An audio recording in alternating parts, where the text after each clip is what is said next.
+2 की आईलैट्स किया तो असी चले जाइए। ਇਹੋ ਜੀ ਕਿਹੜੀ ਚੀਜ਼ ਆ ਜਿਹੜੀ ਸਾਡੇ ਯੂਥ ਨੂੰ ਉਧਰ ਖਿੱਚ ਰਹੀ ਹੈ? ਬਚਪਨ ਦੇ ਵਿੱਚ ਤਾਂ ਬਹੁਤ ਮਾਪਿਓ ਕਹਿੰਦੇ ਆ ਕਿ ਮੇਰਾ ਪੁੱਤ ਵੱਡਾ ਹੋ ਕੇ ਆਫੀਸਰ ਬਣੇਗਾ, ਵੱਡੀ ਵੱਡੀਆਂ ਨੌਕਰੀਆਂ ਤੇ ਜਾਏਗਾ, ਪਰ ਜਦੋਂ ਵੱਡਾ ਹੋ ਜਾਂਦਾ ਪੁੱਤ ਤਾਂ ਉੱਥੇ ਕੁਝ ਦਿਖਦਾ ਨਹੀਂ। ਕਹਿ ਸਕਦੇ ਹਾਂ ਕਿ ਇੱਥੇ ਰੋਜ਼ਗਾਰ ਦੇ ਮੌਕੇ ਘੱਟ ਨੇ। ਜਿਨ੍ਹਾਂ ਕੰਮਾਂ ਨੂੰ ਅਸੀਂ ਇੱਥੇ ਛੱਡ ਕੇ ਜਾਂਦੇ ਆ ਕਿ ਇਹ ਸਾਡੇ ਲੈਵਲ ਦਾ ਕੰਮ ਨਹੀਂ ਹੈ, मतलब कि साढ़े तो बहुत छोटा काम है, उही काम असी बाहरले मुल्कां 'च जाके करते हैं। ये साडी भी प्रॉब्लम है तो अज भी यही प्रॉब्लम इत्थे चल रही है। ਜਿਹੜੇ ਸਾਡੇ ਬਜ਼ੁਰਗ ਨੇ ਉਹਨਾਂ ਦਾ ਵੀ ਹੁਣ ਇਹੀ ਸੋਚ ਆ ਕਿ ਇੰਡੀਆ ਦੇ ਵਿੱਚ ਕੁਝ ਨਹੀਂ ਰਹਿ ਗਿਆ, ਬਾਹਰ ਨਿਕਲ ਜਾਓ। ਕਿਉਂਕਿ ਹਰ ਕੋਈ ਹੁੰਦਾ, ਹਰ ਕੋਈ ਮਾਂ ਨੂੰ ਆਪਣਾ ਪੁੱਤ ਪਿਆਰਾ ਹੁੰਦਾ, ਸੋ ਚਾਹੁੰਦੇ ਨਹੀਂ ਕਿ ਸਾਡਾ ਬੱਚਾ ਸਭ ਤੋਂ ਪਹਿਲਾਂ ਬੇਰੁਜ਼ਗਾਰੀ ਦੀ ਭੇਂਟ ਚੜ੍ਹ ਜੇ, ਖੁਦਕੁਸ਼ੀ ਕਰ ਲੇ, ਜਾਂ ਜੇ ਕਿਸਾਨੀ 'ਚ ਪੈ ਗਿਆ ਤਾਂ ਖੁਦਕੁਸ਼ੀ ਕਰ ਲੂਗਾ। ਤੀਜਾ ਜੇ ਉੱਥੋਂ ਬਚ ਗਿਆ ਤਾਂ ਨਸ਼ੇ, ਜੇ ਨਸ਼ਿਆਂ ਤੋਂ ਬਚ ਗਿਆ ਫਿਰ ਐਕਸੀਡੈਂਟ ਕਿੰਨੇ ਹੁੰਦੇ ਆ ਨਿਤ ਦਿਨ, ਤੁਸੀਂ ਦੇਖਦੇ ਹੀ। ਪੰਜਾਬ ਦੇ ਵਿੱਚ ਪੰਜਾਬੀ ਰਹਿਣਗੇ ਵੀ ਕਿ ਨਹੀਂ? ਬਿਲਕੁਲ ਨਹੀਂ ਜੀ, ਜਿੱਦਾਂ ਦੇ ਹਾਲਾਤ ਬਣਦੇ ਜਾ ਰਹੇ ਆ ਪੰਜਾਬੀਓ, ਇਸ ਪ੍ਰੋਗਰਾਮ ਦੇ ਜ਼ਰੀਏ ਤੁਹਾਨੂੰ ਦੱਸ ਦਈਏ ਆਪਾਂ ਕਿ ਪੰਜਾਬ ਉਸ ਤਰ੍ਹਾਂ ਦਾ ਨਹੀਂ ਰਹਿਣਾ, ਰਿਹਾ ਵੀ ਨਹੀਂ ਹੈ। ਬਹੁਤ ਵੱਡੇ ਸ਼ਹਿਰ ਜਿਹੜੇ ਉਹ ਪ੍ਰਵਾਸੀਆਂ ਨੇ ਸਾਂਭ ਲਏ। ਹੁਣ ਅੱਗੋਂ ਵਿਆਹ ਵੀ ਕੋਈ ਨਹੀਂ ਆਉਂਦੇ ਲਾਈਕ, ਕਿਉਂਕਿ ਬੱਚੇ ਇੱਥੇ ਹੈ ਹੀ ਨਹੀਂ। ਸੋ ਇਸ ਹਿਸਾਬ ਨਾਲ ਸਾਡਾ ਕਲਚਰ ਵੀ ਖਤਮ ਹੋ ਰਿਹਾ। ਸਾਡੀਆਂ ਇੱਕ ਪੀੜ੍ਹੀ, ਦੋ ਪੀੜ੍ਹੀ, ਤਿੰਨ, ਤੀਸਰੀ ਤੱਕ ਚੱਲ ਜਾਣਗੇ, ਉਸ ਤੋਂ ਬਾਅਦ ਇਹ ਖਤਮ ਹੋਣੇ ਆ, ਕਿਉਂਕਿ ਗੋਰਿਆਂ ਦੇ ਵਿੱਚ, ਉੱਥੋਂ ਦੇ ਲੋਕਾਂ ਦੇ ਵਿੱਚ ਇੱਕ ਦਿਨ ਅਸੀਂ ਜਜ਼ਬ ਹੋ ਜਾਣਾ। ਕੀ ਸਾਡੇ ਬਾਹਰਲੇ ਪੰਜਾਬੀ ਸਿਸਟਮ ਨੂੰ ਸੁਧਾਰਨ ਵਿੱਚ ਥੋੜੀ ਕੋਈ ਮਦਦ ਕਰ ਸਕਦੇ? ਪੰਜਾਬੀ ਜਿਹੜੇ ਨੇ ਪਹਿਲਾਂ ਤੋਂ ਸੈਟਲ ਹੋਏ ਆ, ਰਿਚ ਹੈਗੇ ਨੇ, ਮਿਲੀਅਨਰਸ ਹੈਗੇ ਆ, ਉਹ ਇੱਧਰ ਆ ਕੇ ਉਹ ਸਿਸਟਮ ਲਿਆਉਣਾ ਚਾਹੁੰਦੇ ਆ। ਕਿਉਂਕਿ ਮੈਂ ਇਹ ਗੱਲ ਮਹਿਸੂਸ ਕੀਤੀ ਹੈ ਕਿ ਇੱਥੇ ਨਾਲੋਂ ਜ਼ਿਆਦਾ ਪੰਜਾਬ ਦਾ ਦਰਦ ਬਾਹਰਲਿਆਂ ਨੂੰ ਹੈ। ਸੈਟਲਮੈਂਟ ਉੱਥੇ ਕਿੰਨੀ ਸੌਖੀ ਆ ਜਾਂ ਔਖੀ ਆ? ਦੇਖੋ, ਆ ਬਹੁਤ ਵੱਡਾ ਸਵਾਲ ਵੀ ਕੀਤਾ ਤੇ ਅਸੀਂ ਇਹਦੇ ਵਿੱਚ ਕਲੀਅਰ ਵੀ ਕਰਾਂਗੇ ਇਸ ਪ੍ਰੋਗਰਾਮ ਦੇ ਵਿੱਚ।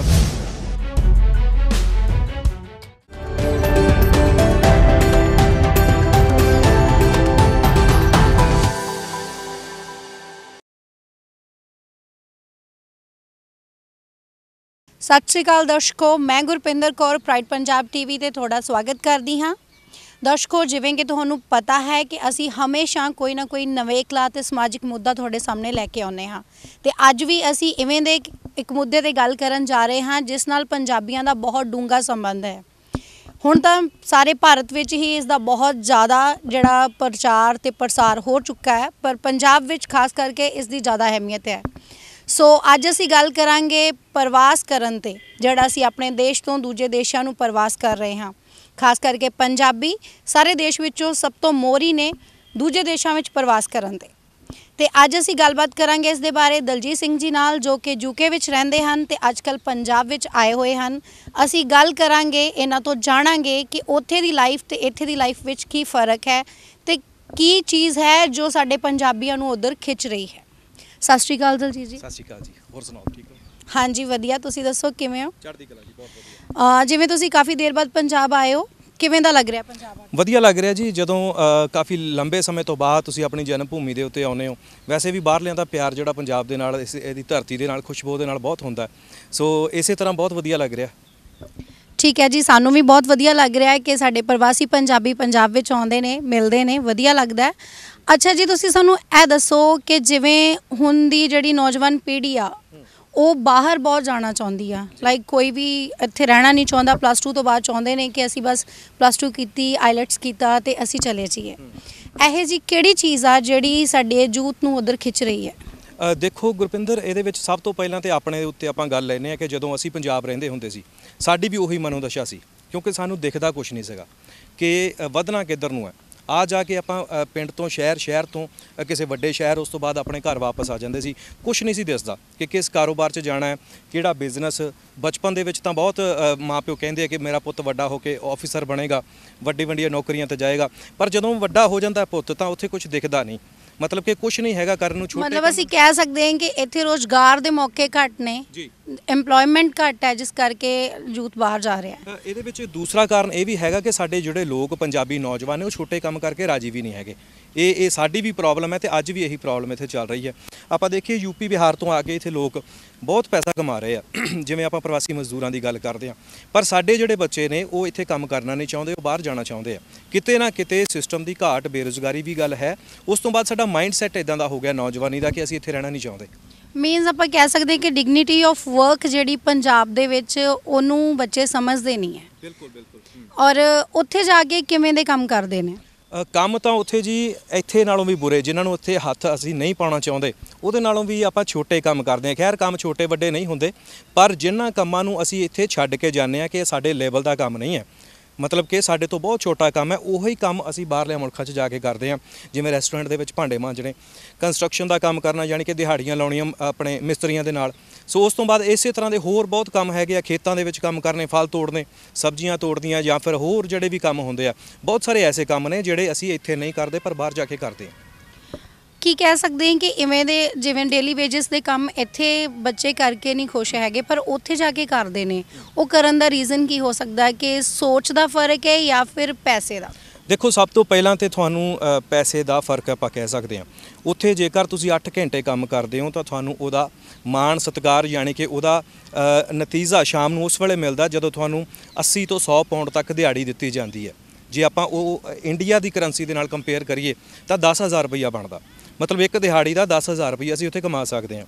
ਸੋ ਇਸੇ ਤਰ੍ਹਾਂ ਆਪਾਂ ਜੇ 30 ਦਿਨ ਕੰਮ ਕਰਦੇ ਹਾਂ ਤਾਂ ਕਿੰਨਾ ਪੈਸਾ ਬਣ ਜਾਂਦਾ, ਤੇ ਜੇ ਇੱਥੇ ਅਸੀਂ ਕੰਮ ਕਰਦੇ ਹਾਂ ਤਾਂ ਮੈਨੂੰ ਨਹੀਂ ਲੱਗਦਾ ਵੀ 30,000 ਵੀ ਅਸੀਂ ਮਹੀਨੇ ਦਾ ਕਮਾਉਂਦੇ ਹੋਵਾਂਗੇ ਰੋਜ਼ ਕੰਮ ਕਰਕੇ। ਬਿਲਕੁਲ ਜੀ, ਬਿਲਕੁਲ। ਇੱਥੇ ਡੇਲੀ ਵੇਜਸ 'ਤੇ ਕੰਮ ਕਰਨ ਵਾਲੇ ਆਪਣੀਆਂ ਰੋਜ਼ ਦੀਆਂ ਲੋੜਾਂ ਪੂਰੀਆਂ ਨਹੀਂ ਕਰ ਸਕਦੇ। ਤਾਂ ਉਸ ਤੋਂ ਇਲਾਵਾ ਮਤਲਬ ਇਹ ਵੀ ਕਹਿ ਸਕਦੇ ਹਾਂ ਕਿ ਉੱਥੇ ਜਾ ਕੇ ਸੋਚ ਵੀ ਚੇਂਜ ਹੋ ਜਾਂਦੀ ਹੈ ਕਿ ਕੰਮ ਛੋਟਾ ਵੱਡਾ ਨਹੀਂ ਹੈ, ਜੋ ਅਸੀਂ ਇੱਥੇ ਨਹੀਂ ਸਮਝਦੇ। ਜਦੋਂ ਮਾਪਿਆਂ ਨੇ ਚੱਕ ਚਕਾ ਕੇ ਭੇਜਿਆ ਹੁੰਦਾ ਕਿ 15 ਲੱਖ 20 ਲੱਖ ਰੁਪਈਆ ਕਰਜ਼ਾ, ਜਾਂ ਕੋਈ ਘਰ ਗਿਰਵੀ ਰੱਖ ਦਿੰਦਾ, ਕੋਈ ਆਪਣੇ ਕਿੱਲੇ ਵੇਚ ਦਿੰਦਾ, ਫਿਰ ਉੱਥੇ ਜਾ ਕੇ ਮਜਬੂਰੀ ਨੂੰ ਕਰਨਾ ਪੈਂਦਾ। ਜਦੋਂ ਮਾਪਿਓ ਕਹਿੰਦੇ ਆ ਵੀ ਵਿਆਜ ਪੈ ਰਿਹਾ, ਇੰਨਾ ਪੈਸਾ ਲਾ ਕੇ ਤੈਨੂੰ ਭੇਜਿਆ, ਫਿਰ ਉੱਥੇ ਜਾ ਕੇ ਜਦੋਂ ਮਜਬੂਰੀਆਂ ਅੱਗੇ ਆਉਂਦੀਆਂ, ਫਿਰ ਸਾਡੇ ਇਹੀ ਬੱਚੇ ਜਿਹੜੇ ਨੇ ਉਹ ਦਿਨ ਰਾਤ ਕੰਮ ਕਰਦੇ ਆ। ਕੋਈ 12 ਘੰਟੇ ਦੀ ਸ਼ਿਫਟ ਲਾਉਂਦਾ, ਕੋਈ 2 ਘੰਟੇ ਆ ਕੇ ਤਾਂ ਫਿਰ ਚਲੇ ਜਾਂਦਾ ਕੰਮ ਤੇ। ਸੋ 18 ਘੰਟੇ ਕੰਮ ਕਰਕੇ ਫਿਰ ਇੰਨੇ ਕੁ ਪੈਸੇ ਜਿਹੜੇ ਉਹ ਬਣਾਉਂਦੇ ਆ। ਮਤਲਬ ਜ਼ਿੰਮੇਵਾਰੀਆਂ ਸਮਝਣ ਲੱਗ ਜਾਂਦੇ ਆ, ਤੁਸੀਂ ਇਹ ਕਹਿਣਾ ਚਾਹੁੰਦੇ ਹੋ? ਇੱਕ ਵੱਡੀ ਗੱਲ ਮੈਂ ਇੱਥੇ ਵੀ ਮੰਨਦਾ ਕਿ ਇੱਥੇ ਸਾਡੇ ਮਾਪਿਓ ਨੇ ਬੱਚਿਆਂ ਨੂੰ ਲਾਡ ਨਾਲ ਬਹੁਤ ਰੱਖਿਆ ਹੁੰਦਾ ਕਿ ਕੋਈ ਇਸ ਤਰ੍ਹਾਂ ਦਾ ਕੰਮ ਨਹੀਂ ਕਰਨ ਦੇਣਾ, ਕੋਈ ਘੱਟੇ ਮਿੱਟੀ ਦੇ ਵਿੱਚ ਨਹੀਂ ਉਤਰਨ ਦੇਣਾ। ਪਰ ਇਹੀ ਜੇ ਆਪਾਂ ਫੋਰਨ ਦੇ ਵਿੱਚ ਦੇਖੀਏ ਤਾਂ ਗੋਰੇ ਲੋਕ ਇਸ ਤਰ੍ਹਾਂ ਨਹੀਂ ਕਰਦੇ। 18 ਸਾਲ ਦਾ ਹੁੰਦਾ ਬੱਚਾ, ਉਹਨੂੰ ਕਹਿੰਦੇ ਤੂੰ ਆਪਣਾ ਕੰਮ ਕਰ, ਅਸੀਂ ਆਪਣਾ ਕਰਦੇ ਹਾਂ। ਸੋ ਉਹਦੇ ਉੱਤੇ ਜ਼ਿੰਮੇਵਾਰੀਆਂ ਸੁੱਟੀਆਂ ਜਾਂਦੀਆਂ। ਜ਼ਿੰਮੇਵਾਰੀਆਂ 18 ਸਾਲ ਹੀ ਨਹੀਂ, ਤਕਰੀਬਨ 12ਵੇਂ ਸਾਲ ਦੀ ਉਮਰ ਤੋਂ ਉਹ ਜ਼ਿੰਮੇਵਾਰੀਆਂ ਸੁੱਟ ਦਿੰਦੇ ਬੱਚਿਆਂ ਤੇ ਕਿ ਤੁਸੀਂ ਇੰਨਾ ਕੁ ਕੰਮ ਸਾਡੇ ਵਾਸਤੇ ਕਰੋ, ਅਸੀਂ ਤੁਹਾਨੂੰ 10 ਪਾਉਂਡ ਦੇਵਾਂਗੇ, 20 ਪਾਉਂਡ ਦੇਵਾਂਗੇ। ਸੋ ਬੱਚੇ ਨੂੰ ਉਸ ਵੇਲੇ ਹੀ ਕਮਾਈ ਦੇ ਰਾਹ ਤੋਰ ਦਿੰਦੇ ਆ। ਪਰ ਜੇ ਹੁਣ ਆਪਾਂ ਇੱਧਰ ਦੀ ਗੱਲ ਕਰੀਏ ਤਾਂ ਆਪਾਂ ਤਾਂ ਇਹ ਕਹਿੰਦੇ ਸਾਡੇ ਪੁੱਤ ਜਿਹੜੇ ਆ ਉਹ ਬੈੱਡ ਤੋਂ ਥੱਲੇ ਨਾ ਉਤਰਨ, ਸੋਫਿਆਂ ਤੋਂ ਥੱਲੇ ਨਾ ਉਤਰਨ, ਬ੍ਰਾਂਡਡ ਕੱਪੜੇ ਪਾਉਣ। ਸੋ ਆਹ ਚੀਜ਼ਾਂ ਜਿਹੜੀਆਂ ਹੈਗੀਆਂ ਕਿਤੇ ਨਾ ਕਿਤੇ ਚੇਂਜ ਕਰਨ ਦੀ ਵੀ ਲੋੜ ਹੈਗੀ ਹੈ, ਸਾਡੇ ਲੋਕਾਂ ਨੂੰ ਸਮਝਣਾ ਪੈਣਾ। ਕਹਿਣ ਤੋਂ ਭਾਵ ਇਹ ਹੈ ਕਿ ਮਾਈਂਡਸੈਟ ਜਿਹੜਾ ਆ ਉਹ ਲੋਕਾਂ ਦਾ ਚੇਂਜ ਹੋਣਾ ਚਾਹੀਦਾ। ਮਾਈਂਡਸੈਟ ਤੋਂ ਮੇਰੇ ਦਿਮਾਗ 'ਚ ਇੱਕ ਚੀਜ਼ ਆ ਰਹੀ ਹੈ ਕਿ ਸਿਰਫ ਬੱਚੇ ਨਹੀਂ ਸੋਚਦੇ ਬਾਹਰ ਜਾਣਾ, ਜਿਵੇਂ ਜਿਹੜੇ ਸਾਡੇ ਬਜ਼ੁਰਗ ਨੇ ਉਹਨਾਂ ਦਾ ਵੀ ਹੁਣ ਇਹੀ ਸੋਚ ਆ ਕਿ ਇੰਡੀਆ ਦੇ ਵਿੱਚ ਕੁਝ ਨਹੀਂ ਰਹਿ ਗਿਆ, ਬਾਹਰ ਨਿਕਲ ਜਾਓ, ਜੇ ਤੁਸੀਂ ਬਚਣਾ ਹੈ ਤਾਂ ਬਾਹਰ ਨਿਕਲ ਜਾਓ। ਇਵੇਂ ਦੀ ਸੋਚ ਕਿਉਂ ਬਣਦੀ ਜਾ ਰਹੀ ਹੈ? ਤੁਹਾਨੂੰ ਕੀ ਲੱਗਦਾ ਇਹਦੇ ਬਾਰੇ? ਦੇਖੋ, ਸਿਸਟਮ ਵਾਕਿਆ ਹੀ ਖਰਾਬ ਹੈ। ਅਸੀਂ ਬਾਹਰਲੇ ਦੇਸ਼ਾਂ ਦੇ ਵਿੱਚ ਬੈਠ ਕੇ ਜਦੋਂ ਇੱਥੋਂ ਦੀਆਂ ਖਬਰਾਂ ਸੁਣਦੇ ਹਾਂ ਤਾਂ ਉੱਥੇ ਸਾਨੂੰ ਬਹੁਤ ਵੱਡੀਆਂ ਲੱਗਦੀਆਂ। ਖੈਰ ਜਦੋਂ ਇੱਥੇ ਆ ਕੇ ਅਸੀਂ ਉਹਨਾਂ ਖਬਰਾਂ ਬਾਰੇ ਇੱਥੇ ਦੇ ਲੋਕਾਂ ਨਾਲ ਗੱਲ ਕਰਦੇ ਹਾਂ, ਉਹ ਕਹਿੰਦੇ ਛੋਟੀਆਂ ਚੀਜ਼ਾਂ ਨੇ, ਮਤਲਬ ਕਿ ਕਤਲ ਹੋ ਜਾਣੇ, ਚੋਰੀਆਂ ਹੋਣੀਆਂ, ਕਿਸੇ ਨੂੰ ਗੋਲੀ ਮਾਰ ਦੇਣੀ, ਗੈਂਗ ਵਾਰਾਂ ਹੋਣੀਆਂ, ਉਸ ਤੋਂ ਬਾਅਦ ਤੁਹਾਨੂੰ ਘੱਟ ਗਿਣਤੀਆਂ ਦੇ ਤੌਰ ਤੇ ਦੇਖਣਾ ਤੇ ਫਿਰ ਤੁਹਾਡਾ ਕਤਲੇਆਮ ਕਰਨਾ, ਜਾਂ ਫਿਰ ਬੇਰੁਜ਼ਗਾਰੀ ਦੀ ਗੱਲ ਕਰ ਲਈਏ, ਕਿਸਾਨਾਂ ਦੀ ਖੁਦਕੁਸ਼ੀਆਂ ਦੀ ਗੱਲ ਕਰ ਲਈਏ, ਨਸ਼ਿਆਂ ਦੀ ਗੱਲ ਕਰ ਲਈਏ। ਸੋ ਸਾਰੇ ਪਾਸੇ ਕਿਤੇ ਨਾ ਕਿਤੇ ਮੌਤ ਨਜ਼ਰ ਆਉਂਦੀ ਹੈ। ਸਿਸਟਮ ਸਾਡਾ ਇਦਾਂ ਦਾ ਹੋ ਗਿਆ ਤੇ ਇਹੀ ਕਾਰਨ ਹੈ ਕਿ ਕੋਈ ਵੀ ਮਾਂ ਪਿਓ ਚਾਹੁੰਦਾ ਨਹੀਂ ਵੀ ਆਪਣੇ ਬੱਚਿਆਂ ਨੂੰ ਇੱਥੇ ਰੱਖਣ। ਸਾਰੇ ਚਾਹੁੰਦੇ ਵੀ ਕਿਤੇ ਸੇਫ ਪਲੇਸ ਤੇ ਭੇਜ ਦਿੱਤਾ ਜਾਵੇ, ਕਿਉਂਕਿ ਹਰ ਕੋਈ ਮਾਂ ਨੂੰ ਆਪਣਾ ਪੁੱਤ ਪਿਆਰਾ ਹੁੰਦਾ। ਸੋ ਚਾਹੁੰਦੇ ਨਹੀਂ ਕਿ ਸਾਡਾ ਬੱਚਾ ਸਭ ਤੋਂ ਪਹਿਲਾਂ ਬੇਰੁਜ਼ਗਾਰੀ ਦੀ ਭੇਂਟ ਚੜ੍ਹ ਜਾਏ, ਖੁਦਕੁਸ਼ੀ ਕਰ ਲੇ, ਜਾਂ ਜੇ ਕਿਸਾਨੀ 'ਚ ਪੈ ਗਿਆ ਤਾਂ ਖੁਦਕੁਸ਼ੀ ਕਰ ਲੂਗਾ। ਤੀਜਾ, ਜੇ ਉੱਥੋਂ ਬਚ ਗਿਆ ਤਾਂ ਨਸ਼ੇ, ਜੇ ਨਸ਼ਿਆਂ ਤੋਂ ਬਚ ਗਿਆ ਫਿਰ ਐਕਸੀਡੈਂਟ ਕਿੰਨੇ ਹੁੰਦੇ ਆ ਨਿਤ ਦਿਨ, ਤੁਸੀਂ ਦੇਖਦੇ ਹੀ ਹੋ। ਹਾਂਜੀ, ਉਹ ਤਾਂ ਹੈ। ਹੁਣ ਜਿਵੇਂ ਹਰ ਕੋਈ ਬੱਚਾ +2 ਕਰਦਾ, +2 ਤੋਂ ਬਾਅਦ ਆਈਲੈਟਸ ਕਰਦਾ ਔਰ ਚਲਾ ਜਾਂਦਾ। ਹੁਣ ਜੇ ਅਸੀਂ ਪੰਜਾਬ ਦੇ ਪਿੰਡ ਦੇਖੀਏ ਤੇ 10 ਘਰਾਂ ਦੇ ਵਿੱਚ 2 ਵੀ ਸਾਨੂੰ ਮੁੰਡੇ ਜਿਹੜੇ ਉਹ ਨਹੀਂ ਮਿਲਦੇ। ਤੇ ਤੁਸੀਂ ਕੀ ਸੋਚਦੇ ਹੋ ਕਿ ਅੱਗੋਂ ਇਨ ਫਿਊਚਰ ਪੰਜਾਬ ਦੇ ਵਿੱਚ ਪੰਜਾਬੀ ਰਹਿਣਗੇ ਵੀ ਕਿ ਨਹੀਂ? ਬਿਲਕੁਲ ਨਹੀਂ ਜੀ, ਜਿੱਦਾਂ ਦੇ ਹਾਲਾਤ ਬਣਦੇ ਜਾ ਰਹੇ ਆ ਪੰਜਾਬੀਓ, ਇਸ ਪ੍ਰੋਗਰਾਮ ਦੇ ਜ਼ਰੀਏ ਤੁਹਾਨੂੰ ਦੱਸ ਦਈਏ ਆਪਾਂ ਕਿ ਪੰਜਾਬ ਉਸ ਤਰ੍ਹਾਂ ਦਾ ਨਹੀਂ ਰਿਹਾ ਵੀ ਨਹੀਂ ਹੈ। ਬਹੁਤ ਵੱਡੇ ਸ਼ਹਿਰ ਜਿਹੜੇ ਉਹ ਪ੍ਰਵਾਸੀਆਂ ਨੇ ਸਾਂਭ ਲਏ ਆ। ਹੁਣ ਉਹ ਛੋਟੇ ਸ਼ਹਿਰਾਂ ਵੱਲ ਕੂਚ ਕਰ ਰਹੇ ਨੇ। ਸਾਡੇ ਪੰਜਾਬੀ ਨਹੀਂ ਰਹਿਣਗੇ ਇੱਥੇ, ਰਹਿਣਗੇ ਤਾਂ ਸਿਰਫ ਬਾਹਰੋਂ ਆਏ ਹੋਏ ਲੋਕ। ਤੇ ਸਾਡਾ ਸਾਰਾ ਪੰਜਾਬ ਇੱਕ ਦਿਨ ਇਹੋ ਜਿਹਾ ਹੋਣਾ ਕਿ ਅਸੀਂ ਸਾਰੇ ਬਾਹਰਲੇ ਦੇਸ਼ਾਂ 'ਚ ਬੈਠੇ ਹੋਵਾਂਗੇ, ਨੌਕਰੀਆਂ ਕਰ ਰਹੇ ਹੋਵਾਂਗੇ ਗੋਰਿਆਂ ਦੀਆਂ, ਤੇ ਸਾਡੀਆਂ ਵੱਡੀਆਂ ਕੋਠੀਆਂ ਇੱਥੇ ਪ੍ਰਵਾਸੀ ਸਾਂਭ ਰਹੇ ਹੋਣਗੇ। ਇੱਥੇ ਪਿੰਡਾਂ ਦੇ ਸਰਪੰਚ ਬਣੇ ਹੋਣਗੇ, MC ਬਣ ਜਾਣਗੇ, MLA ਤੱਕ ਬਣ ਜਾਣਗੇ। MP ਤਾਂ ਆਲਰੇਡੀ ਲੁਧਿਆਣੇ ਦੇ ਵਿੱਚ ਬਣਿਆ ਹੀ ਹੋਇਆ। ਹਾਂਜੀ, ਹੁਣ ਪਿੰਡਾਂ ਦੇ ਵਿੱਚ ਜਿਵੇਂ ਆਪਾਂ ਪਿੱਛੇ ਵਿਆਹ ਦੇਖਦੇ ਸੀਗੇ, ਹੁਣ ਅੱਗੋਂ ਵਿਆਹ ਵੀ ਕੋਈ ਨਹੀਂ ਆਉਂਦੇ ਲਾਈਕ, ਕਿਉਂਕਿ ਬੱਚੇ ਇੱਥੇ ਹੈ ਹੀ ਨਹੀਂ। ਸੋ ਇਸ ਹਿਸਾਬ ਨਾਲ ਸਾਡਾ ਕਲਚਰ ਵੀ ਖਤਮ ਹੋ ਰਿਹਾ। ਹਾਂਜੀ ਹਾਂਜੀ, ਕਲਚਰ ਅਸੀਂ ਬਹੁਤ ਵਾਰ ਕਹਿੰਦੇ ਆ ਕਿ ਕਲਚਰ ਸਾਡਾ ਵੱਧ ਫੁੱਲ ਰਿਹਾ ਵਿਦੇਸ਼ਾਂ ਦੇ ਵਿੱਚ, ਭੰਗੜੇ ਗਿੱਧੇ ਜਾਂ ਫਿਰ ਆਪਣੇ ਰੀਤੀ ਰਿਵਾਜ ਸਾਡੇ ਚੱਲਦੇ ਨੇ, ਪਰ ਇਹ ਕਿੰਨੀ ਦੇਰ ਚੱਲਣਗੇ? ਸਾਡੀਆਂ ਇੱਕ ਪੀੜ੍ਹੀ, ਦੋ ਪੀੜ੍ਹੀ, ਤਿੰਨ, ਤੀਸਰੀ ਤੱਕ ਚੱਲ ਜਾਣਗੇ, ਉਸ ਤੋਂ ਬਾਅਦ ਇਹ ਖਤਮ ਹੋਣੇ ਆ, ਕਿਉਂਕਿ ਗੋਰਿਆਂ ਦੇ ਵਿੱਚ, ਉੱਥੋਂ ਦੇ ਲੋਕਾਂ ਦੇ ਵਿੱਚ ਇੱਕ ਦਿਨ ਅਸੀਂ ਜਜ਼ਬ ਹੋ ਜਾਣਾ, ਇਹ ਤਾਂ ਗੱਲ ਸ਼ੋਰ ਹੈਗੀ ਜਿਵੇਂ ਹੈ। ਇੱਥੇ ਪ੍ਰਵਾਸੀ ਮਜ਼ਦੂਰ ਆ ਕੇ ਪੰਜਾਬ ਦੇ ਵਿੱਚ ਪੰਜਾਬੀ ਕਲਚਰ ਨੂੰ ਅਪਣਾ ਰਹੇ ਨੇ, ਤੇ ਅਸੀਂ ਉਹਨਾਂ ਦਾ ਹੀ ਅਪਣਾਵਾਂਗੇ। ਹਾਂਜੀ ਹਾਂਜੀ, ਬਿਲਕੁਲ ਇਸੇ ਤਰ੍ਹਾਂ ਹੁੰਦਾ ਹੈ। ਕਿਸੇ ਵੀ ਕਲਚਰ ਨੂੰ ਸਾਂਭਣ ਵਾਸਤੇ ਤੁਹਾਡੀ ਆਪਣੀ ਧਰਤੀ ਹੋਣੀ ਬੜੀ ਜ਼ਰੂਰੀ ਹੈ, ਜਿੱਥੇ ਤੁਸੀਂ ਉਹਨੂੰ ਪ੍ਰਫੁੱਲਤ ਕਰ ਸਕਦੇ ਹੋ। ਯਾਨੀ ਕਿ ਪੰਜਾਬ ਸਾਡਾ ਜਨਮ ਭੂਮੀ ਹੈ, ਇੱਥੋਂ ਅਸੀਂ ਰਹਿ ਕੇ ਪੂਰੇ ਵਿਦੇਸ਼ਾਂ ਦੇ ਵਿੱਚ ਜੇਕਰ ਇਹਨੂੰ ਕੇਂਦਰ ਸਮਝ ਕੇ ਆਪਾਂ ਚੱਲੀਏ, ਵਿਦੇਸ਼ ਜਾਈਏ, ਕਮਾਈਆਂ ਕਰਕੇ ਵਾਪਸ ਆਈਏ, ਨਾ ਕਿ ਉੱਥੇ ਹੀ ਸੈਟਲ ਹੋ ਜਾਈਏ, ਇਹ ਇੱਕ ਵੱਡੀ ਗੱਲ ਹੈ। ਸਿਰਫ ਤੁਸੀਂ ਇੰਨਾ ਕਰਨਾ ਹੈ ਕਿ ਜ਼ਰੂਰ ਕਮਾਈਆਂ ਲਈ ਜਾਓ, 10 ਸਾਲ ਲਈ ਜਾਓ, 15 ਲਈ ਜਾਓ, ਪਰ ਅਖੀਰ ਵਾਪਸ ਆਉਣ ਨੂੰ ਹੀ ਤਰਜੀਹ ਦਿਓ, ਤਾਂ ਕਿ ਤੁਹਾਡਾ ਪੰਜਾਬ, ਤੁਹਾਡੀ ਮਾਂ ਬੋਲੀ, ਤੁਹਾਡਾ ਕਲਚਰ ਤੇ ਸਾਡਾ ਸੱਭਿਆਚਾਰ, ਐਵਰੀਥਿੰਗ ਜੋ ਵੀ ਆਪਾਂ ਕਹਿ ਸਕਦੇ ਹਾਂ, ਉਹ ਬਚਿਆ ਰਵੇ। ਪਰ ਵਾਪਸ ਕੋਈ ਨਹੀਂ ਆਉਂਦਾ, ਇਹ ਵੀ ਗੱਲ ਦੀ ਸੱਚਾਈ ਹੈ। ਜਿਹੜਾ ਇੱਕ ਵਾਰ ਚਲੇ ਗਿਆ ਉੱਥੋਂ ਦੇ ਸਿਸਟਮ ਦੇ ਵਿੱਚ ਰਚ ਜਾਂਦਾ, ਕਿਉਂਕਿ ਬੜੀਆਂ ਸਹੂਲਤਾਂ ਉੱਥੇ, ਫੈਸਿਲਿਟੀਜ਼ ਬਹੁਤ ਨੇ। ਕਿਉਂਕਿ ਜਦੋਂ ਇੱਕ ਵਾਰੀ ਆਪਾਂ ਫੈਸਿਲਿਟੀਜ਼ ਦੇ ਵਿੱਚ ਰਹਿਣਾ ਸ਼ੁਰੂ ਕਰ ਦਿੰਦੇ ਆ, ਫਿਰ ਵਾਪਸ ਗਰਾਊਂਡ ਲੈਵਲ ਤੇ ਆਉਣਾ ਬਹੁਤ ਔਖਾ ਹੋ ਜਾਂਦਾ। ਦੇਖੋ ਤੁਸੀਂ ਰਿਸ਼ਵਤ, ਕਰਪਸ਼ਨ ਦੀ ਗੱਲ ਕਰੋ, ਬੇਈਮਾਨੀ ਦੀ ਗੱਲ ਕਰੋ, ਬਹੁਤ ਸਾਰਾ ਕੁਛ ਹੈ ਜਿਹੜੇ ਫੋਰਨਰਸ ਇੱਧਰ ਆ ਕੇ ਹੰਡਾਉਂਦੇ ਨੇ। ਜੇ ਕਚਹਿਰੀਆਂ 'ਚ ਕੰਮ ਪੈ ਜਾਵੇ ਤਾਂ 50,000 ਲੱਖ ਰੁਪਈਆ ਉਹਨਾਂ ਕੋਲ ਮੰਗਿਆ ਜਾਂਦਾ। ਫਿਰ ਜੇ ਪਤਾ ਲੱਗ ਜਾਵੇ ਇਹ ਬੰਦਾ ਬਾਹਰੋਂ ਆਇਆ ਤਾਂ ਉਹਨੂੰ ਹੋਰ ਜ਼ਿਆਦਾ ਉਹ ਜਿਹੜਾ ਕਰਦੇ ਨੇ, ਖਰਾਬ ਕਰਦੇ ਨੇ। ਬਿਲਕੁਲ ਬਿਲਕੁਲ ਬਿਲਕੁਲ। ਤੇ ਇਸੇ ਤਰੀਕੇ ਨਾਲ ਜਿਵੇਂ ਅਸੀਂ ਗੱਲ ਕਰ ਸਕਦੇ ਹਾਂ ਕਿ ਸਿਸਟਮ ਦੀ, ਅਸੀਂ ਸਿਸਟਮ, ਪਹਿਲੀ ਗੱਲ ਅਸੀਂ ਸਿਸਟਮ ਤੋਂ ਭੱਜਦੇ ਹਾਂ ਕਿ ਸਿਸਟਮ ਖਰਾਬ ਆ ਤਾਂ ਬਾਹਰ ਜਾ ਰਹੇ ਹਾਂ, ਤੇ ਕੀ ਸਾਡੇ ਬਾਹਰਲੇ ਪੰਜਾਬੀ ਸਿਸਟਮ ਨੂੰ ਸੁਧਾਰਨ ਵਿੱਚ ਥੋੜੀ ਕੋਈ ਮਦਦ ਕਰ ਸਕਦੇ ਆ? ਬਿਲਕੁਲ, ਮੇਰਾ ਖਿਆਲ ਹੈ ਕਿ ਜੋ ਹੁਣ ਤੱਕ ਥੋੜਾ ਬਹੁਤਾ ਨਵਾਂ ਇੱਥੇ ਹੋ ਰਿਹਾ, ਉਹ ਬਾਹਰਲਿਆਂ ਕਰਕੇ ਹੋ ਰਿਹਾ। ਕਿਉਂਕਿ ਮੈਂ ਬਹੁਤ ਵਾਰ ਦੇਖਦਾ ਸਾਡੇ ਬੜੇ ਪੰਜਾਬੀ ਜਿਹੜੇ ਨੇ ਪਹਿਲਾਂ ਤੋਂ ਸੈਟਲ ਹੋਏ ਆ, ਰਿਚ ਹੈਗੇ ਨੇ, ਮਿਲੀਅਨਰਸ ਹੈਗੇ ਆ, ਉਹ ਇੱਧਰ ਆ ਕੇ ਉਹ ਸਿਸਟਮ ਲਿਆਉਣਾ ਚਾਹੁੰਦੇ ਆ। ਕਿਉਂਕਿ ਮੈਂ ਇਹ ਗੱਲ ਮਹਿਸੂਸ ਕੀਤੀ ਹੈ ਕਿ ਇੱਥੇ ਨਾਲੋਂ ਜ਼ਿਆਦਾ ਪੰਜਾਬ ਦਾ ਦਰਦ ਬਾਹਰਲਿਆਂ ਨੂੰ ਹੈ। ਉਹ ਚਾਹੁੰਦੇ ਨੇ ਕਿ ਮੇਰਾ ਪਿੰਡ ਵੀ ਕੈਲੀਫੋਰਨੀਆ ਵਰਗਾ ਹੋ ਜਾਏ, ਮੇਰਾ ਜਿਹੜਾ ਸ਼ਹਿਰ ਹੈ ਉਹ ਵੀ ਲੰਡਨ ਵਰਗਾ ਹੋਵੇ, ਤਾਂ ਕਿ ਸਾਡੇ ਵੀ ਜਿਹੜੇ ਉੱਥੇ ਰਹਿਣ ਵਾਲੇ ਭੈਣ ਭਰਾ ਨੇ ਇੱਦਾਂ ਦੀਆਂ ਸਹੂਲਤਾਂ ਮੰਨਣ। ਪਰ ਕਿਤੇ ਨਾ ਕਿਤੇ ਉਹ ਫੇਲ ਹੋ ਜਾਂਦੇ ਆ। ਕਿਉਂਕਿ ਗੱਲ ਉੱਥੇ ਆ ਜਾਂਦੀ ਹੈ, ਜੇ ਕੋਈ ਆ ਕੇ ਇੱਥੇ ਇਨਵੈਸਟਮੈਂਟ ਕਰਦਾ ਤੇ ਉਹਦੇ ਕੋਲੋਂ ਪਰਸੈਂਟੇਜ ਮੰਗੀ ਜਾਂਦੀ ਹੈ ਕਿ ਜੇ ਤੂੰ ਇੱਥੇ ਕਾਰੋਬਾਰ ਖੋਲ੍ਹਣਾ ਤਾਂ ਇੰਨੇ % ਸਾਡੇ, ਫਿਰ ਰਿਸ਼ਵਤਾਂ ਦੇਣੀਆਂ ਪੈਂਦੀਆਂ, ਫਿਰ ਲੰਬੇ ਚੱਕਰਾਂ ਦੇ ਵਿੱਚ ਪੈ ਜਾਂਦੇ ਆ। ਇਸ ਕਰਕੇ ਉਹ ਕਹਿੰਦੇ ਭਾਈ ਜਿੱਥੇ ਹੈਗੇ ਉੱਥੇ ਠੀਕ ਆ। ਕਹਿ ਸਕਦੇ ਹਾਂ ਕਿ ਜੇ ਪੰਜਾਬ ਨੂੰ ਬਚਾਉਣਾ ਹੈ ਤੇ ਇਧਰਲੇ ਪੰਜਾਬੀਆਂ ਨੂੰ ਵੀ ਨਾਲ ਪ੍ਰੋਪਰ ਸਪੋਰਟ ਕਰਨੀ ਹੋਏਗੀ, ਕਿ ਉਹਦੀ ਲੁੱਟ ਖਸੁੱਟ ਕਰਨ ਦੀ ਜਗ੍ਹਾ ਤੇ। ਜਿਵੇਂ ਹੁਣ ਇਲੈਕਸ਼ਨਸ ਆ ਰਹੀਆਂ ਨੇ, ਤੁਹਾਨੂੰ ਲੱਗਦਾ ਕਿ ਪੋਲਿਟਿਕਸ ਦੇ ਥਰੂ ਵੀ ਬਾਹਰਲੇ ਪੰਜਾਬੀ ਆਪਣਾ ਕੋਈ ਇੰਟਰਫੇਅਰ ਕਰ ਸਕਦੇ ਆ ਇਹਦੇ ਵਿੱਚ? ਦੇਖੋ ਪਿੱਛੇ ਇੱਕ ਪਾਰਟੀ ਹੈ ਜਿਹੜੀ ਨਵੀਂ ਉਹਨਾਂ ਨੇ ਇੱਕ ਸਿਸਟਮ ਬਦਲਣ ਦੀ ਗੱਲ ਕਹੀ ਸੀ। ਉਸ ਵੇਲੇ NRIs ਜਿਨ੍ਹਾਂ ਨੂੰ ਕਿਹਾ ਜਾਂਦਾ, ਜਿਹੜੇ ਬਾਹਰਲੇ ਹੈਗੇ ਨੇ, ਬਾਹਰਲੇ ਪੰਜਾਬੀ ਨੇ, ਉਹਨਾਂ ਨੇ ਉਸ ਪਾਰਟੀ ਦਾ ਬਹੁਤ ਵੱਡੇ ਪੱਧਰ ਦੇ ਉੱਤੇ ਸਾਥ ਦਿੱਤਾ, ਉਹਨਾਂ ਨੂੰ ਫਾਈਨੈਂਸ਼ੀਅਲੀ ਸਟਰੋਂਗ ਕੀਤਾ, ਜਹਾਜ਼ ਭਰ ਕੇ ਇੱਥੇ ਵੀ ਆਏ। ਪਰ ਅਖੀਰ ਉਸ ਪਾਰਟੀ ਤੋਂ ਵੀ ਜਿਹੜੀਆਂ ਉਮੀਦਾਂ ਸੀ ਉਹਦੇ ਉੱਤੇ ਉਹ ਖਰੀ ਨਹੀਂ ਉਤਰੇ। ਸੋ ਹੁਣ ਆਪਾਂ ਦੇਖਦੇ ਹਾਂ ਵੀ ਕਿੰਨਾ ਕੁ ਜ਼ੋਰ ਬਾਹਰ ਬੈਠਾ ਕੋਈ ਬੰਦਾ ਲਾ ਸਕਦਾ। ਇਹ ਤਾਂ ਇੱਥੋਂ ਦੇ ਲੋਕਾਂ ਨੂੰ ਸੰਭਲਣਾ ਪੈਣਾ। ਜਿਹੜੇ ਤੁਸੀਂ ਪੋਲੀਟੀਸ਼ੀਅਨਸ ਚੁਣਦੇ ਹੋ, ਉਹ ਕਿਸ ਤਰ੍ਹਾਂ ਦੇ ਚੁਣਦੇ ਹੋ? ਸਿਰਫ ਇਹੀ ਕਿ ਮੇਰਾ ਸਰਪੰਚੀ ਦੇ ਲੈਵਲ ਤੇ ਜੇਕਰ ਕੋਈ ਮੇਰਾ ਸਰਪੰਚ ਵਾਕਫ ਹੈ ਤੇ ਮੈਂ ਆਪਣਾ ਆਹ ਕੰਮ ਕਢਾ ਲੂੰਗਾ, ਜੇ MLA ਹੈ ਤੇ ਆਪਣੇ ਪੁੱਤ ਨੂੰ ਨੌਕਰੀ ਲਵਾ ਦੂੰਗਾ। ਗੱਲ ਉਹੀ ਕਿ ਸਿਰਫ ਸੈਲਫ ਸੈਂਟਰਡ ਹੋ ਕੇ ਰਹਿ ਗਏ। ਹਾਂ, ਇਸੇ ਲਈ ਤਰੱਕੀ ਨਹੀਂ ਹੁੰਦੀ। ਹੁਣ ਬਾਹਰ ਚੀਜ਼ਾਂ ਨਹੀਂ ਹੈਗੀਆਂ ਇਹ। ਜੇ ਹੁਣ ਤੁਸੀਂ ਇੰਗਲੈਂਡ ਦੀ, ਅਮਰੀਕਾ, ਕੈਨੇਡਾ ਦੀ ਗੱਲ ਕਰੋ, ਸਿਫਾਰਿਸ਼ ਤੇ ਕੋਈ ਕੰਮ ਨਹੀਂ ਹੁੰਦਾ। ਕੋਈ ਥਾਣੇ ਦੇ ਵਿੱਚ ਕੰਮ ਹੈ ਉੱਥੇ ਸਿਫਾਰਿਸ਼ ਨਹੀਂ ਚੱਲਣੀ, ਜੇ ਕੋਈ ਕਮੇਟੀ ਘਰ ਦੇ ਵਿੱਚ ਕੰਮ ਹੈ ਉੱਥੇ ਨਹੀਂ ਚੱਲਣੀ। ਜੋ ਹੈ ਉਹ ਹੈ। ਜੇਕਰ ਤੁਹਾਡੇ ਕੋਲ ਉਹ ਸਾਰੇ ਡਾਕੂਮੈਂਟੇਸ਼ਨ ਹੈ ਤੇ ਤੁਹਾਡਾ ਕੰਮ ਹੋਊਗਾ, ਅਦਰਵਾਈਜ਼ ਨਹੀਂ। ਨੌਕਰੀਆਂ ਹੈਗੀਆਂ, ਇੱਥੋਂ ਦੇ ਜੰਮੇ ਬੱਚੇ ਉੱਥੇ ਜਾ ਕੇ ਪੜ੍ਹ ਕੇ ਭਾਵੇਂ ਪੁਲਿਸ ਦੇ ਵਿੱਚ ਭਰਤੀ ਹੋ ਜਾਣ ਜਾਂ ਆਰਮੀ 'ਚ ਹੋ ਜਾਣ, ਜਾਂ ਫਿਰ ਤੁਸੀਂ ਇਹ ਦੇਖੋ ਤਨਮਨਜੀਤ ਸਿੰਘ ਢੇਸੀ ਜੋ MP ਬਣ ਗਏ ਆ। ਸੋ ਐਸਾ ਵੀ ਸਾਰਾ ਕੁਝ ਹੁੰਦਾ ਹੈ। ਉਹ ਇੱਧਰ ਦੇ ਜੰਮੇ ਨੇ, ਕੋਈ ਹੁਸ਼ਿਆਰਪੁਰ ਜ਼ਿਲ੍ਹੇ ਦਾ, ਕੋਈ ਕਿਤੇ ਦਾ। ਸੋ ਉੱਥੇ ਜਾ ਕੇ ਉਹ MP ਤੱਕ ਬਣ ਗਏ ਤੇ ਇੱਕ ਦਿਨ ਐਸਾ ਵੀ ਆਉਣਾ ਪ੍ਰਧਾਨ ਮੰਤਰੀ ਵੀ ਕੈਨੇਡਾ ਦੇ ਵਿੱਚ ਜਿਹੜਾ ਪੰਜਾਬੀ ਬਣੂਗਾ। ਗੱਲ ਉੱਥੇ ਆ ਗਈ ਸਿਸਟਮ ਦੀ ਕਿ ਜੇ ਤੁਹਾਡੇ ਕੋਲ ਸਿਸਟਮ ਵਧੀਆ ਨਹੀਂ ਹੈ ਤਾਂ ਫਿਰ ਸ਼ਾਇਦ ਤੁਸੀਂ ਉਹਨਾਂ ਮੁਲਕਾਂ ਦਾ ਮੁਕਾਬਲਾ ਕਦੀ ਨਹੀਂ ਕਰ ਸਕਦੇ। ਤੇ ਮੈਂ ਜਾਣਨਾ ਚਾਹੂੰਗੀ ਕਿ ਕੀ ਉੱਥੇ ਪੰਜਾਬੀਆਂ ਲਈ ਵਾਈਟ ਕਾਲਰ ਜੌਬਸ ਵੀ ਅਵੇਲੇਬਲ ਨੇ ਜਾਂ ਫਿਰ ਸਿਰਫ ਡੇਲੀ ਵੇਜਸ ਹੀ? ਮੈਂ ਇਹੀ ਕਹਿ ਕੇ ਹਟਿਆ ਤੁਹਾਨੂੰ ਕਿ ਉੱਥੇ ਵਿਤਕਰਾ ਨਹੀਂ ਕੀਤਾ ਜਾਂਦਾ। ਇੱਥੇ ਤਾਂ ਆਪਾਂ ਦੇਖਿਆ ਵੀ ਜਾਤ ਦੇ ਨਾਂ 'ਤੇ ਵੀ ਵਿਤਕਰਾ ਹੁੰਦਾ। ਸੋ ਜੌਬ ਉਸੇ ਤਰ੍ਹਾਂ ਦੀ ਉਸ ਜਾਤ ਵਾਲਿਆਂ ਨੂੰ ਦਿੱਤੀ ਜਾਂਦੀ ਹੈ ਵੀ ਭਾਈ ਇਹ ਨਿੱਕੀ ਜਾਤ ਵਾਲਾ, ਇਹਨੂੰ ਆਹ ਜੌਬ ਦੇਣੀ ਹੈ ਆਪਾਂ। ਸੋ ਕੋਈ ਉੱਚੀ ਜਾਤ ਵਾਲਾ ਉਹਨੂੰ ਉਸ ਤਰੀਕੇ ਦੀ ਜੌਬ ਹੈਗੀ ਆ। ਉੱਥੇ ਵਿਤਕਰਾ ਨਹੀਂ ਕੀਤਾ ਜਾਂਦਾ। ਤੁਹਾਡੀ ਕੁਆਲੀਫਿਕੇਸ਼ਨ ਦੇ ਉੱਤੇ ਡਿਪੈਂਡ ਕਰਦਾ ਤੁਸੀਂ ਕਿੰਨੀ ਪੜ੍ਹਾਈ ਕੀਤੀ ਹੈ, ਤੁਸੀਂ ਉਹ ਕੋਰਸ ਵਗੈਰਾ ਉਹ ਡਿਗਰੀਜ਼ ਕੀਤੀਆਂ ਹੋਈਆਂ ਜੋ ਚਾਹੀਦੀਆਂ, ਜੋ ਰਿਕੁਆਇਰ ਹੋਣ। ਸੋ ਇਹ ਸਾਰਾ ਕੁਝ ਹੋਏ ਤਾਂ ਤੁਹਾਨੂੰ ਕੋਈ ਵੀ ਰੋਕ ਨਹੀਂ ਸਕਦਾ, ਤੁਸੀਂ ਪ੍ਰਧਾਨ ਮੰਤਰੀ ਤੱਕ ਵੀ ਉਹਨਾਂ ਮੁਲਕਾਂ ਦੇ ਵਿੱਚ ਜਾ ਕੇ ਬਣ ਸਕਦੇ ਹੋ। ਜਦੋਂ ਬੱਚਾ ਇੱਥੋਂ ਜਾਂਦਾ ਆ ਉਹ ਇਹ ਸੋਚ ਕੇ ਜਾਂਦਾ ਕਿ ਮੈਂ 6 ਮਹੀਨੇ ਸਾਲ ਦੇ ਵਿੱਚ ਉੱਥੇ ਸੈਟਲ ਹੋ ਜਾਊਂਗਾ, ਸੈਟਲਮੈਂਟ ਉੱਥੇ ਕਿੰਨੀ ਸੌਖੀ ਆ ਜਾਂ ਔਖੀ ਆ?